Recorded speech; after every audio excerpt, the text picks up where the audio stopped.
vous a décidé à faire le développement en franchise? Qu'est-ce qui vous a amené à cette stratégie de développement en particulier? Parce que sans être péjoratif, je suis plus gestionnaire que commerçant. D'accord. Donc si c'était pour juste faire un point de vente et puis vendre des pâtes de telle heure à telle heure ou des codes, peu importe, Ouais. non, c'était vraiment l'idée. Si on a un produit sympa et une ambiance, ça prend un certain temps de le mettre en œuvre. Ouais. Donc c'est vrai que je suis un peu atypique, je n'ai pas attendu d'avoir 4 pilotes, 4 bilans Ouais. pour dire ça y est, peut-être qu'on devrait faire de la franchise. Ouais. Moi j'ai réfléchi 4 ans auparavant, j'ai eu Ouais. le temps d'écrire et de faire ce qu'il fallait. Ouais. Et puis surtout, je le répète, on avait l'originalité et l'avantage d'avoir une exclusivité produit Ouais. sur la distribution de la marque Kono Pizza. D'accord. Donc c'est quelque chose qui a été négocié. Pour mettre ça un peu sur l'échelle temps, le pilote marseillais ouvert en septembre 2008. Ouais.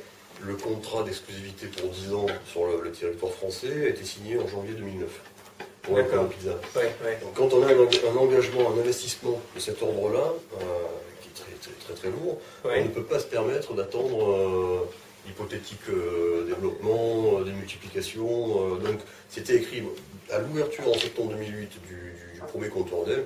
Je l'ai fait pour le dupliquer. Et alors pourquoi la franchise? Parce que c'était un levier, un accélérateur de développement. D'accord, d'accord.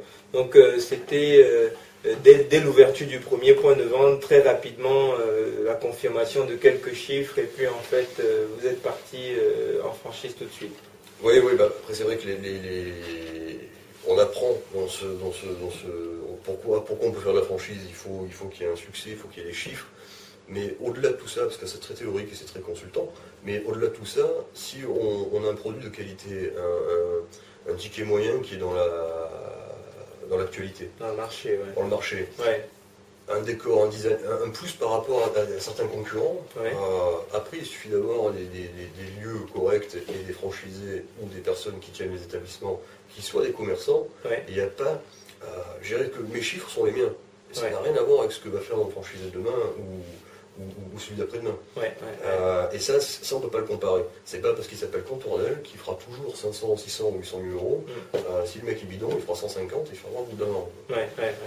Et c'est pour ça que je dis toujours, moi mes chiffres sont les miens, parce que je les ai faits, j'étais dans mon point de vente, ou alors après parce que je sais ce que vaut mon manager ou le personnel que j'ai mis en place. Ouais. Mais ça appartient à chacun. D'accord, d'accord. Donc en fait, vous dites dans le cadre de votre concept, alors le concept apporte une base et ensuite c'est la qualité du franchisé et dans votre cas particulier la qualité de l'emplacement qui... Est-ce qu'on est dans une niche qui nous permet de dire, ben voilà, je vais pouvoir vendre tel et tel produit. Nous, vraiment, notre force aujourd'hui, l'originalité, c'est de se dire, on se démarque parce que dès le départ, on fait du multiproduit. Ouais. Donc on essaie de se positionner pour qu'à chaque tranche horaire, on ait un produit à vendre. Ouais. C'est plus pertinent. Donc on peut avoir plus de chances aussi de séduire pas mal de clientèle. Ouais. Et donc d'avoir des points en plus sur le chiffre d'affaires. D'accord, Donc d'accord. ça, c'est la force. Après, c'est vrai que c'est une force qui a des contraintes aussi, parce que ça veut dire plus de marketing, il faut faire passer les bons messages, il ne faut pas s'étouffer à l'intérieur. Voilà, quelle est sa vraie valeur ajoutée? Si on a quelque chose qui peut se faire, alors il n'y a aucune raison de se freiner, on peut le démultiplier, sans pour autant se contraindre à dire je vais attendre d'avoir mes bilans, parce que si ça ne marche pas, effectivement, si votre propre pilote ne marche pas, bon, il faut s'inquiéter. Et c'est pas motivant pour le démultiplier et puis surtout pour accrocher, séduire des personnes, d'autres personnes. Mais en même temps, voilà, le succès est lié à chaque être humain et à sa manière de le gérer.